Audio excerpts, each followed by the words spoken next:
If you're a content creator that is just getting started, or maybe someone that's been creating content for a while now, and you have ever wondered how to reach out to brands, how to get in touch with brands in order to collaborate, in order to work together, or what you should include in that email when you're pitching to a brand. Well, if that is the case, then this video is for you, so keep on watching because we are going to be talking all about pitching brands when you are a content creator. Hi everyone, welcome back to my channel, or if you're new here, welcome. My name is Flor and I post new videos every single week talking about content creation, talking about working for yourself, planning and productivity, and talking about books. In today's video, we are going to be talking about content creation, and in particular, and as I mentioned before, about how to pitch brands when you are a content creator. So today I have a very special guest on my channel, which is Austen Tosone. She is a content creator. She is based in New York and she creates content around beauty, around tips for other fellow creators, and also about fashion. We met around 2 or 3 years ago and we have attended several events and fashion weeks together. So it's a great honor to have Austen here today for this video to join me and share some of her tips. So hi Austen, welcome to my channel. Hi Flora, thank you so much for having me. I'm so excited to be here. Yes, I'm so excited to have you and for you agreeing to do this video with me. So thank you so much for that. And what I usually do is, I'm sure a lot of people watching this video already know and follow you, and maybe some of them are coming from your platforms. But for those who don't know who you are or maybe don't follow you already, would you mind introducing yourself and what you do?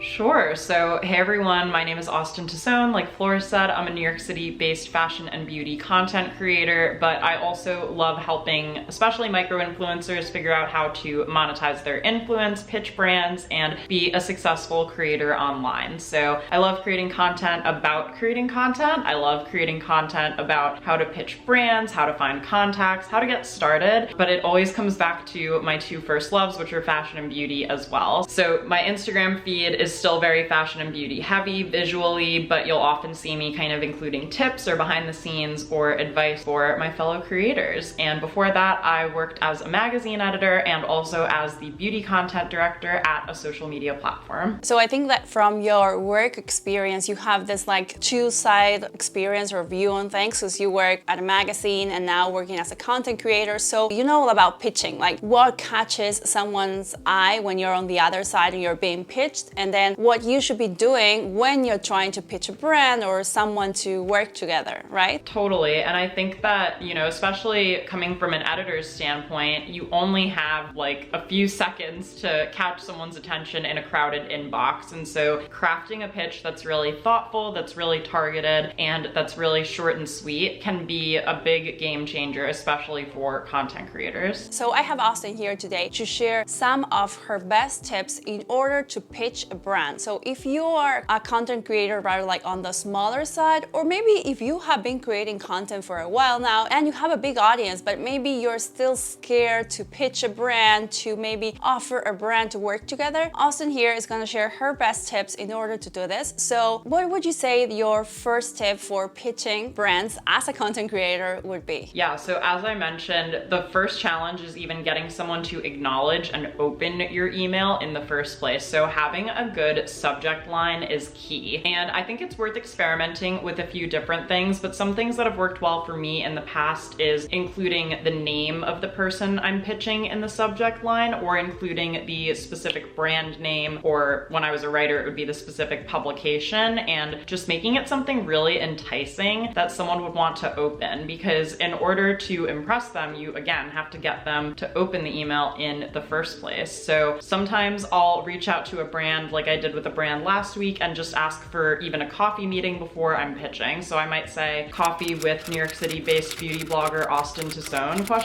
Or I might say brand name interested in meeting this influencer, or have 30 minutes to spare, so that they kind of have an idea of what I'm already asking for or what I'm hoping to accomplish before they even open the email. So that's kind of one of my first things that I think about, is how can I make this a subject line that someone else would want want to click on. Yeah, absolutely. And I think what you say about making it very specific is so important, because imagine getting an email that just says like hi or hello, and it's like maybe you think it's spam or like a bot or something. And what you're mentioning about including your name, including the name of the brand you are reaching out to, it feels, and it should feel like you are actually doing a good job. So it feels like less generic, like you're not sending like 50 emails saying the same thing, but actually approaching that brand and that brand only. Yeah, and you just have to remember, PR people who work at brands, they are getting so many pitch emails every single day. And so again, anything you can do to give them the information that they need and be really specific is going to help you stand out. Yeah, absolutely. So now that we have like the subject of our email and some ideas in order to make it more attractive, and in order for this person on the other side of the screen to actually open our email, what would you say the second tip, maybe for the email itself, to be? Yeah, so especially if you are reaching out to a brand for the first time, you always want to make sure you introduce yourself. So you might remember actually earlier in this video, I said to you guys, my name is Austen and I'm a New York City-based fashion and beauty content creator. So that is a really condensed bio. It tells you who I am, my location, and what I do. So I like to take a sentence or two in the beginning to do this with a brand. So if you hit those 3 points that I just did, that's really great too. And you could even add an additional sentence, and maybe let's say you're a beauty content creator and you say, I specialize in teaching my audience how to use color cosmetics with confidence, or I teach people all about the ingredients in their skincare products. You know, especially anything that aligns with the brand that you're reaching out to is worth it to kind of call out in that intro and share a bit of a transformation or how you actually impact the people who follow you. Yeah, absolutely. Or maybe if you're reaching like a fashion brand, maybe mention that you help people style maybe the new trends with some pieces that you might find elsewhere, or how to get the look for less, maybe if you're pitching to a brand that's not on the expensive side,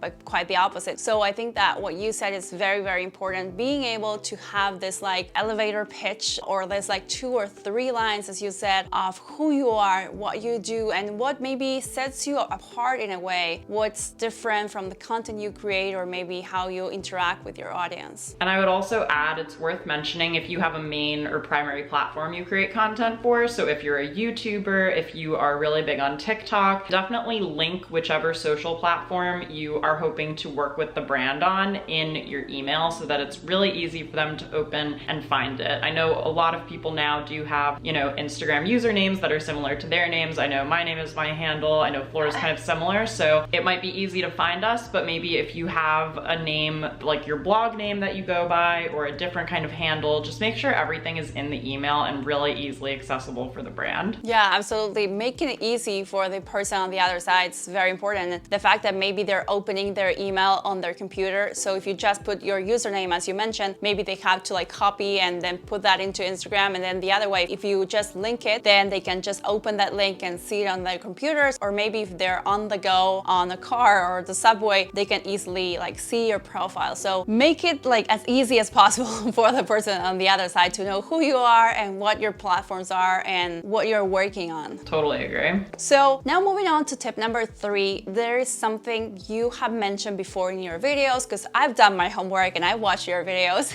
and you talk about something called social proof, which is something that I learned from your videos. I haven't heard the term before. So what is social proof, and how do you include that in your email? Sure, so social proof is pretty much what it sounds like. It's just proof that you have an engaged audience and following on your platforms. So there are 2 main types of social proof. There's kind of quantitative social proof, and then there's also qualitative social proof. So quantitative social proof sounds a little more complicated than it is, but it's really just your statistics and your numbers. So for example, if you have a creator or business account on Instagram, you can see your analytics. So if you have a post that has really high reach, it has really good engagement, or maybe it got a lot of saves and shares that either features the brand you're reaching out to, or features a similar brand or any kind of similar setup to what you want to collaborate on, that is something that's worth sharing with the brand. So this is honestly what helped me, I think, land a partnership with Glossier, because I was able to show them every time I posted about them, I was getting a ton of saves and shares and comments and things like that. And then on the other side, qualitative data is really the DMs, comments, reference messages that you get about your content. So if you ever have people who DM you about a certain brand or DM you about how you got a certain makeup look or a certain outfit style, make sure you take those screenshots and you can share those with the brand and say, my audience is really interested in clean skincare, and I know that this is something that you guys sell as your brand, so it would make sense for us to partner together, because as you can see, I have a following and an audience that is super interested in this topic, and I think I can communicate your brand mission and the quality of your products and how they work to my audience because they are really interested and already receptive to this type of content. So that's why you really want to build up a good library of content on your main platform, whatever it is, before you pitch a brand, so that you can actually gather all of this data and information and make a stronger case when you reach out to them. Yeah, absolutely. And something that I think it's also important is maybe keeping screenshots of people saying, oh, I bought this concealer because of your recommendation, or I bought this eye cream, or maybe saying, okay, you showed me how to style this skirt like 3 different ways and I did that. So you can also show that to the brand, even if, as you mentioned, it's not the same brand, but at least if it's a brand that's in the same niche or same category, let's say beauty or fashion, that you can show that your audience trusts you and respects your knowledge and respects your opinions, and so that you can in a way attract sales or generate a certain type of interest of your audience in the product or the brand that you're offering to partner with. Exactly. I think that's so important because so many brands, the metric that they're most interested in when working with a content creator is actually driving sales. So if you can prove that you are a reason why people are buying something, then that's a great reason for a brand to invest in you.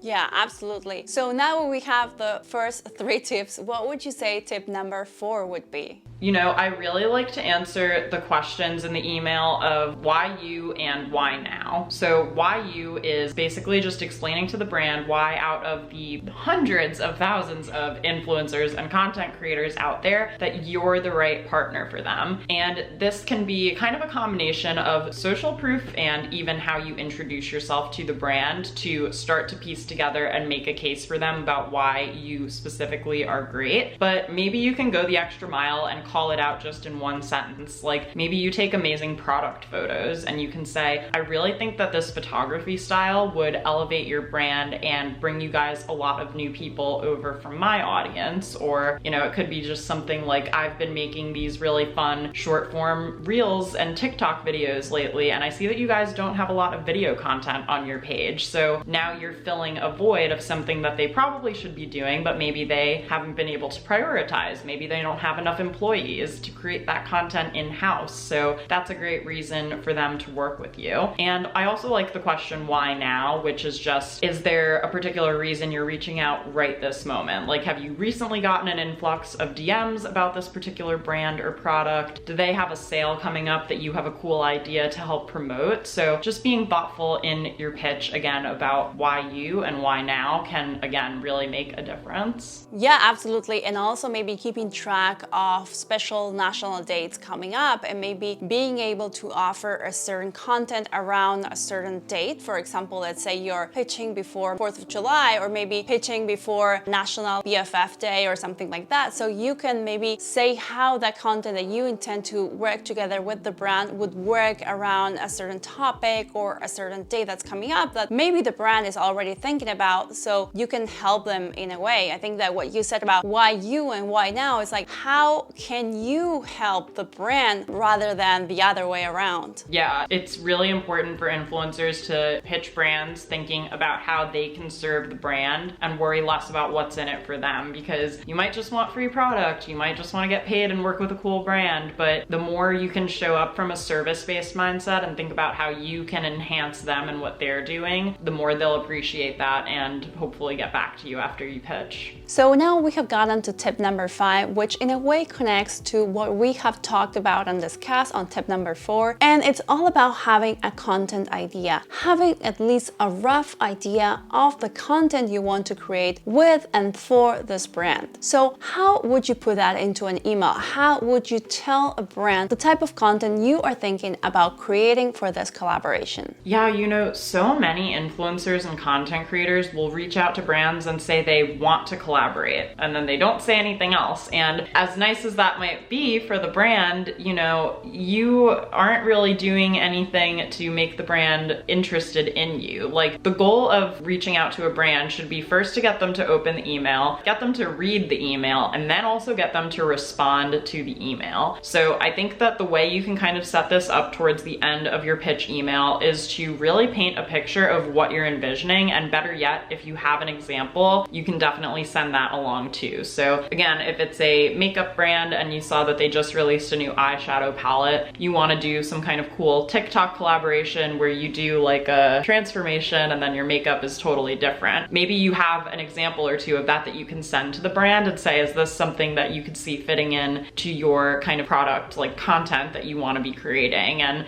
maybe you can offer to have them repost the video on their channels if they credit you, and be specific about the platform and the content idea that you have. And again, if you have an example you can link to, that makes an even stronger case. So think about the content that you're already creating. Maybe if you are a fashion creator, you show a week of outfits on YouTube, and you could do a week of styling a pair of jeans from a brand 5 different ways for 5 different days. And maybe that's a cool kind of video that they would want to use on YouTube. So again, think about these different things and, you know, try to get the brand to reply back to you. If you say like, is TikTok a platform you're focused on right now? If not, maybe we could talk about some of my other platforms that I'm on, you know, just so you can really narrow down and understand what the brand wants, because maybe you're pitching a TikTok collaboration and they don't know you have a YouTube channel and that's what they're really focused on. So the more specific you can be here and make it easy for them to understand what you're envisioning a collaboration will look like, again, the higher chance of an increased reply rate from the brand. Yes, so that's amazing. So thank you so much, Austen, for joining me for this video, for sharing this amazing tip, this amazing ideas about how to pitch yourself to brands when you are a content creator, how to catch someone's attention, how to introduce yourself in your email, and how to actually explain what you do, what type of content you create, and how you sort of envision this partnership or this collaboration with a brand. So thank you again so much. And where can people find you? What are your social media platforms and everything? Yeah, thank you so much for having me and for sharing your insights as well. I really hope that everyone enjoyed this video. You guys can find me at Austen Tosone pretty much everywhere, on Instagram, TikTok, YouTube, Pinterest, Facebook. AustenTosone.com is my professional website, and Keep Calm and Chiffon is my blog. And I also do have an ebook about pitching called Write on Pitch. So if you enjoyed this chat and you want to learn even more about pitching, you can find that at keepcalmandchiffon.com/writeonpitch. All of Austen links and platforms and ebook, everything will be linked down below in the description box. So if you want to go and check that, of course. Thank you again, Austen, for joining me on this video. I hope to see you very soon in person and in real life. I know, I miss you so much, but thank you so much for suggesting this collaboration. It's so nice to know that we're able to do this even when we can't be in the same place. Yeah, absolutely. Thank you again. Well, of course, if you like this video, give it a thumbs up, subscribe to the channel if you haven't subscribed already. Go ahead and subscribe to Austen's YouTube channel as well. And as always, I'll see you on the next one. Bye, everyone.